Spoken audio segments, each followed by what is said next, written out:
This is the side of the fitness industry that a lot of women will not want to admit, especially when they have been placed in positions where people really look up to them. And let me tell you a little background story about me real quick. I've been a personal trainer and nutritionist for over 10 years. In fact, I used to own the #1 boot camp in San Diego, California for women's fat loss transformation. I helped transform the lives of over 1,000 women while I was in business. And I was in my prime, you guys. I was shredded. I was show ready. I always looked like the epitome of quote unquote health.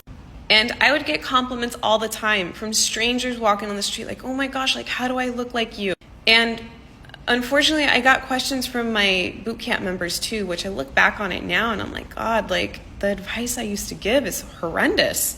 Because now in my 30s and 5 years later with actual life perspective and life actually happening to me, I understand that there's so much more to health than just the way you look. So this is what I used to look like in my prime, 24/7, always show ready, always bodybuilder coaches contact me, fitness modeling, all of it. And I'm going to talk about one specific event that happened. And it's really sad, you guys, because I look back on it and it was completely disordered eating. I woke up one morning and I was literally in tears thinking to myself, I just want to eat like a regular human being. Like I just want to have an apple versus eating chicken breast and asparagus all day long.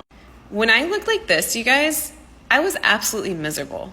This body cost me so much compared to what I do now.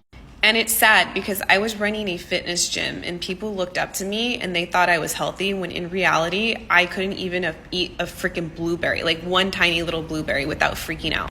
And that, ladies, that is not good. So that body cost me so much mentally, physically, social events. And now 5 years later, like I'm still lean, you guys. I maintain 16% body fat and I am very athletic looking and I look sculpted. But I have a healthy relationship with food and nonetheless, I get to travel now. Had I been stuck in my ways and thought that that is the way I wanted to look like for the rest of my life, I wouldn't have the opportunities I have today, such as going out and traveling in my favorite country, visiting different countries, having zero food guilt. Instead, I dedicated my life to actually being healthy and learning how to eat through proper fat loss habits.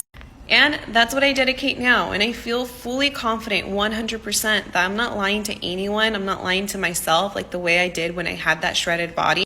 Because ultimately what I do now is really help transform the lives of women instead of pretending to be healthy when in reality I was waking up in the morning crying that I couldn't have a piece of fruit.